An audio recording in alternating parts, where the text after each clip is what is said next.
അപ്പോൾ ഇന്ത്യ മുന്നണിയുടെ പ്രതീക്ഷകൾ ഏത് രീതിയിലാണ്? ഇന്ത്യ മുന്നണി എത്രത്തോളം തയ്യാറെടുത്ത് കഴിഞ്ഞിരിക്കുന്നു എന്നുള്ളത് തന്നെയാണ് ഏറ്റവും പ്രധാനപ്പെട്ട കാര്യം. നമ്മൾ നോക്കുന്നത് മാനിഫെസ്റ്റോ കമ്മിറ്റി യോഗം ചേർന്നിരിക്കുന്നു. ഇന്ത്യ മുന്നണിയെ സംബന്ധിച്ചിടത്തോളം ഇന്ത്യ മുന്നണിയുടെ മേലുള്ള പ്രതീക്ഷകൾ എന്താണെന്ന് നോക്കണം.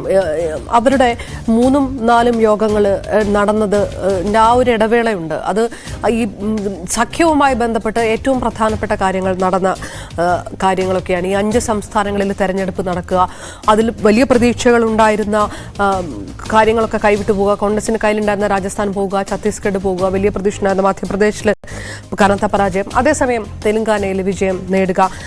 ഇത് നടക്കുന്നതെല്ലാം ഈ ഇന്ത്യ മുന്നണിയുടെ 3ാമത്തെയും 4ാമത്തെയും യോഗത്തിന് ഇടയിലുള്ള ആ ഒരു 3.5 മാസക്കാലത്തിനിടയ്ക്കാണ് എന്നെടുത്തു പറയണം. ഒപ്പം തന്നെ പാർലമെന്റിൽ 2 യുവാക്കൾ അതിക്രമം നടത്തുക, പുക കുറ്റികളൊക്കെ പുറത്തെടുത്തുകൊണ്ട് ആ രീതിയിൽ നടക്കുക, 143 MP-മാരെ സസ്പെൻഡ് ചെയ്ത വിഷയത്തിനും ഇതൊക്കെ ഈ കാലയളവ് സാക്ഷ്യം വഹിക്കുകയാണ്.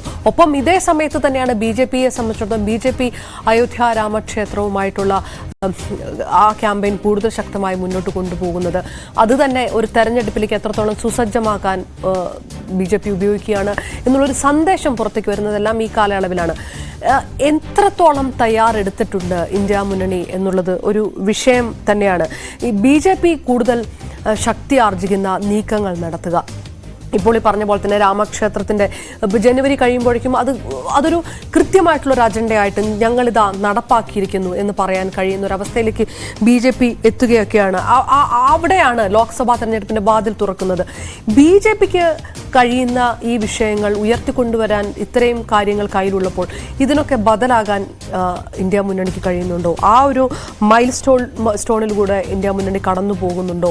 ഇപ്പോൾ ഇതാ മാനിഫെസ്റ്റോ കമ്മിറ്റി യോഗം ചേർന്നു എന്ന് പറയുന്നത് ഡിസംബർ 19 നടന്ന പ്രധാനപ്പെട്ട യോഗത്തിന് ശേഷം എന്ത് ഘട്ടം പൂർത്തീകരിച്ചു എന്നുള്ളൊരു ഒരു ശുഭ പ്രതീക്ഷയാണ് സ്വാഭാവികമായിട്ടും സഖ്യാനുകൂലികൾക്ക് ഉണ്ടാവുക. അവരുടെ ഏതായാലും യുദ്ധകാഹളം മുഴങ്ങിക്കഴിഞ്ഞു. അതിൻ്റെ തീരുമാനങ്ങൾ ഇരു മുന്നണികളായി മത്സരിക്കാനും പരസ്പരം ഏറ്റുമുട്ടാനും ഒക്കെയുള്ള കാര്യങ്ങളായി. അപ്പോൾ the battle bugle is blown എന്ന് പറയാം, ബാറ്റിൽ ലൈൻ ഇസ് ഡ്രോൺ എന്നൊക്കെ ഇംഗ്ലീഷ് പത്രങ്ങൾ എഴുതുന്ന പോലെ ഇനി പോരാട്ടത്തിൽ അല്ലെങ്കിൽ നേരിട്ടുള്ള ഏറ്റുമുട്ടലിലേക്ക് നീങ്ങുക എന്നതാണ്. അപ്പോൾ BJPയെ സംബന്ധിച്ചിടത്തോളം അവരുടെ വാക്കുകളിൽ വലിയ കോൺഫിഡൻസ് ആണ്. ഒരുപക്ഷെ ദക്ഷിണേന്ത്യൻ സംസ്ഥാനങ്ങളിൽ അത്ര കരുത്ത് BJPക്ക് ഇല്ല എങ്കിൽ കൂടിയും അവിടേക്കുള്ള നില മെച്ചപ്പെടുത്തും എന്നുള്ളൊരു വാദം മാത്രം അവർ ഉന്നയിക്കുന്നുവെങ്കിലും സ്വാഭാവികമായും ഉത്തരേന്ത്യൻ സംസ്ഥാനങ്ങളിൽ വലിയ ആധിപത്യം തങ്ങൾക്കുണ്ടാകും എന്ന് BJPയുടെ അവരുടെ ബോഡി ലാംഗ്വേജ്, നേതാക്കളുടെ ശരീരഭാഷ വ്യക്തമാക്കുന്ന ഒരു സാഹചര്യത്തിലാണ് അതിനെ വളരെ ശക്തമായി നേരിടേണ്ട ഒരു സാഹചര്യത്തിൽ ഇന്ത്യ മുന്നണി നിൽക്കുന്നത്. അപ്പോൾ ഇവിടെ കേരളത്തെ അല്ലെങ്കിൽ ദക്ഷിണേന്ത്യൻ സംസ്ഥാനങ്ങളെ സംബന്ധിച്ചിടത്തോളം BJP എന്നത് ഉത്തരേന്ത്യയിൽ വലിയൊരു പ്രകടനം കാഴ്ചവെക്കും. പക്ഷേ ദക്ഷിണേന്ത്യൻ സംസ്ഥാനങ്ങൾ അവരെല്ലാം ഉറ്റുനോക്കുന്നത് ഈ ഇന്ത്യ മുന്നണിയുടെ ഒരു ഭാവി എന്താകും എന്നതാണ്. കാരണം ഇന്ത്യ പോലൊരു വൈവിധ്യങ്ങൾ നിറഞ്ഞൊരു നാട്ടിൽ മൾട്ടി പാർട്ടി സിസ്റ്റം എന്നത് നമ്മുടെ ഒരു രാഷ്ട്രീയത്തിൻ്റെ കരുത്തായിരുന്നു. വ്യത്യസ്തമായ പാർട്ടികളുള്ള ആളുകളുടെ വ്യത്യസ്തമായ ആവശ്യങ്ങളെയും ഒക്കെ ന്യായീകരിച്ചുകൊണ്ടുള്ള പാർട്ടികൾ ഉണ്ടാവുകയും അവരുടെ ഒരു കൂട്ടായ്മ ഇന്ത്യ ഭരിക്കുകയും ഇന്ത്യയിൽ അവരുടെ രാഷ്ട്രീയത്തിൽ നിർണായകമായ സ്വാധീനമുണ്ടാകുകയും ചെയ്യുന്ന ഒരു സംവിധാനത്തെ നമ്മൾ വലിയ പ്രാധാന്യത്തോടു കൂടിയാണ് ഉയർത്തിക്കാണിച്ചിരുന്നത്. ഏതായാലും ഇവിടെ BJP ഒരു ശക്തമായ ഭരണകക്ഷിയായി നിലനിൽക്കുമ്പോൾ പ്രതിപക്ഷ സഖ്യം അത് എങ്ങനെ ഉരുത്തിരിഞ്ഞു വരും? ഇന്ത്യൻ രാഷ്ട്രീയത്തിൽ ഇത് 2 ശക്തികൾ ഏറ്റുമുട്ടുമ്പോഴാണ് അതിനെ നമുക്ക് ഒരു പോരാട്ടം എന്ന് വിളിക്കാൻ കഴിയും. അപ്പോൾ അതിന് ബദലായി BJPക്കൊപ്പം ഈ പോരാടാൻ ഇന്ത്യ മുന്നണി എങ്ങനെ കരുത്താർജിക്കുന്നു എന്നത് വളരെ ശ്രദ്ധയോടുകൂടി എല്ലാവരും വീക്ഷിക്കുന്ന ഒരു കാര്യമാണ്. അപ്പോൾ ഈ കഴിഞ്ഞ 5 നിയമസഭാ തെരഞ്ഞെടുപ്പുകളിലെ വിധി കോൺഗ്രസിന് വലിയ പാഠങ്ങൾ നൽകിയിട്ടുണ്ട്, ഇന്ത്യ മുന്നണിക്കും വലിയ പാഠങ്ങളാണ് നൽകിയിട്ടുള്ളത്. ഇപ്പോൾ ഏറ്റവും ഒടുവിൽ പുറത്തു വരുന്നൊരു വിവരമനുസരിച്ച് കോൺഗ്രസ് അവരുടെ കമ്മിറ്റി, ഈ സീറ്റ് ഷെയറിങ്ങിനെ പറ്റി പഠിക്കാനുള്ള കമ്മിറ്റി കഴിഞ്ഞ ദിവസം കൂടിയിരുന്നു. മല്ലികാർജുൻ ഖാർഗെ, മുകുൾ വാസ്നിക്, അതുപോലെ അശോക് ഗെഹ്ലോട്ട്, ഭൂപേഷ് സിംഗ് ബാഘേൽ തുടങ്ങിയവരെല്ലാം ഇതിൻ്റെ ഭാഗങ്ങളാണ്. അപ്പോൾ ഈ അശോക് ഗെഹ്ലോട്ടിനും ബാഘേലിനുമൊക്കെ അവർക്ക് ഈ തെരഞ്ഞെടുപ്പിലുണ്ടായ പ്രതിസന്ധിയിൽ നിന്ന് ഇനി വലിയ പാഠം ഉൾക്കൊണ്ട് കഴിഞ്ഞിട്ടുണ്ടാകണം എന്ന് വേണം മനസ്സിലാക്കാൻ.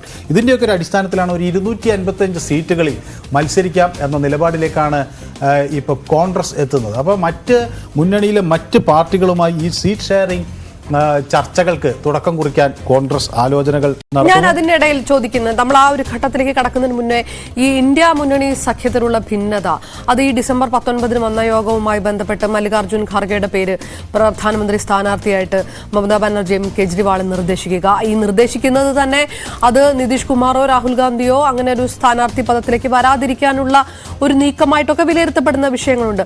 അതിനെ തന്നെ അനുകൂലിക്കാത്ത വിഭാഗം ഭിന്ന സ്വരങ്ങൾ അതിനകത്ത് നിന്നുണ്ടാവുക.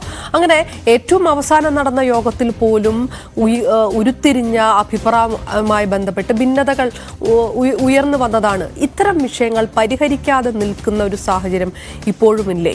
അതോ ഈ അടുത്ത യാത്ര തുടങ്ങാൻ ഒരുങ്ങി നിൽക്കുന്ന സമയത്ത് കോൺഗ്രസ് ഇനി അത്തരം അസ്വാരസ്യങ്ങളൊന്നും ഉണ്ടാകാത്ത രീതിയിലുള്ള ഒരു മുൻകരുതലുകളൊക്കെ എടുക്കാൻ തയ്യാറെടുത്തിരിക്കുകയാണോ? നമ്മൾ അത്രയും പ്രതീക്ഷിക്കാൻ കഴിയുമോ? ഇതിൽ സ്വാഭാവികമായും നമ്മൾ മനസ്സിലാക്കേണ്ട ഒരു കാര്യം, മമതാ ബാനർജി അവർക്ക് ഈ രാഷ്ട്രീയത്തിൽ അവർക്ക് വ്യക്തമായ ധാരണയുള്ള ഒരാളാണ്.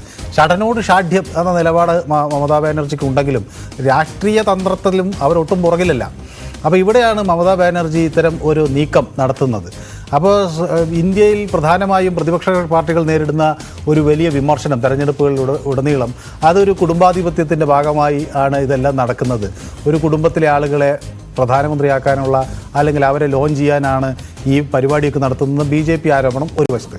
മല്ലികാർജ്ജുൻ ഖാർഗെയാകുമ്പോൾ ഫലപ്രദമായി അതിനെ ചെറുക്കാൻ കഴിയും.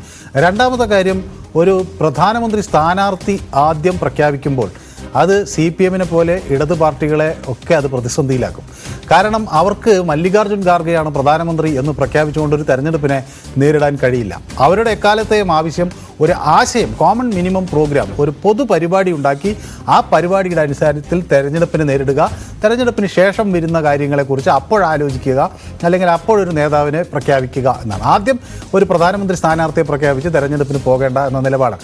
കാരണം അത് സ്വാഭാവികമായി നമുക്കറിയാം, മല്ലികാർജ്ജുൻ ഖാർഗെ അടുത്ത മുന്നണിയുടെ പ്രധാനമന്ത്രി സ്ഥാനാർത്ഥി എന്ന് പ്രഖ്യാപിച്ചുകൊണ്ട് CPM കേരളത്തിൽ തെരഞ്ഞെടുപ്പിനെ നേരിടാനാവില്ല. അപ്പോൾ ഇത് CPM ഒക്കെ ഒരു പ്രതിസന്ധിയിലാക്കുന്ന തരത്തിലാണ്. അത് ബംഗാളിലും സമാനമായ സാഹചര്യം തന്നെ. അപ്പോൾ അങ്ങനെയൊക്കെ ഉള്ളൊരു പ്രതിസന്ധിയിൽ നിന്നാണ് ഈ മമതാ ബാനർജി ഈ ഒരു ആവശ്യം മുന്നോട്ട് വയ്ക്കുന്നത്. അതോടൊപ്പം തന്നെ നിതീഷ് കുമാർ ഹിന്ദി ഹൃദയഭൂമിയിൽ നിന്ന് ഒരു പ്രധാനമന്ത്രി സ്ഥാനാർത്ഥി ഉണ്ടാകുക എന്നതിനെ, അല്ലെങ്കിൽ നിതീഷ് കുമാറിനെ തടയുക എന്നത് കോൺഗ്രസിൻ്റെ കയ്യിൽ തന്നെ ഇതിൻ്റെ ഒരു ചരട് നിൽക്കുക എന്നത് കൂടി മമതാ ബാനർജി ഉദ്ഘാടനം ചെയ്യുന്നു. അങ്ങനെയാണ് ഈ ഒരു തന്ത്രത്തിൻ്റെ ഭാഗമായി അത് വരുന്നത്.